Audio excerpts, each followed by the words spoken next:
Hi everyone, welcome to Friday for Finance. Today, July 30th రోజు NSDL IPO listing start అవుతుంది. NSDL IPO ఈ July 30th నుంచి August 1st వరకు యాక్టివ్లో ఉంది. అంటే 3 days మనం IPO అప్లై చేసుకోవచ్చు.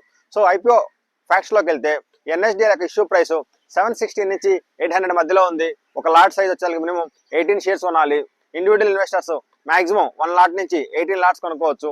మినిమం లాట్ వాల్యూ వచ్చేసరికి 18 shares into 800 equal to 14,400. So another important update వచ్చేసరికి నా PE రేషియో ఏదైతే NSDLస్ ఉందో అది ఓన్లీ 46 ఉంది కంపేర్ టు CDSL 60. సో దాంతో కంపేర్ చేస్తే తక్కువకే NSDL వాల్యూ అవుతుందని చెప్పుకోవచ్చు.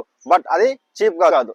NSDL దగ్గర 4 crores డిమాట్ అకౌంట్స్ ఉన్నాయి. CDSL దగ్గర 15 crores డిమాట్ అకౌంట్ ఉన్నాయి. బట్ NSDL దగ్గర ఉన్న ఇన్స్టిట్యూషనల్ ఇన్వెస్టర్స్ ఇండివిజువల్ ఇన్వెస్టర్స్ కన్నా ఇన్స్టిట్యూషనల్ ఇన్వెస్టర్స్ ఎక్కువ మంది NSDLస్ని ప్రిఫర్ చేస్తారు. ఎందుకంటే NSDL ఎప్పటి నుంచో ఉంది, ఆర్గనైజ్డ్ ఎక్కువగా ఉండిద్ది, వాళ్ళ యొక్క అసెట్స్ అండ్ మేనేజ్మెంట్ కూడా అసెట్స్ అండర్ మేనేజ్మెంట్ కూడా చాలా ఎక్కువ కాబట్టి.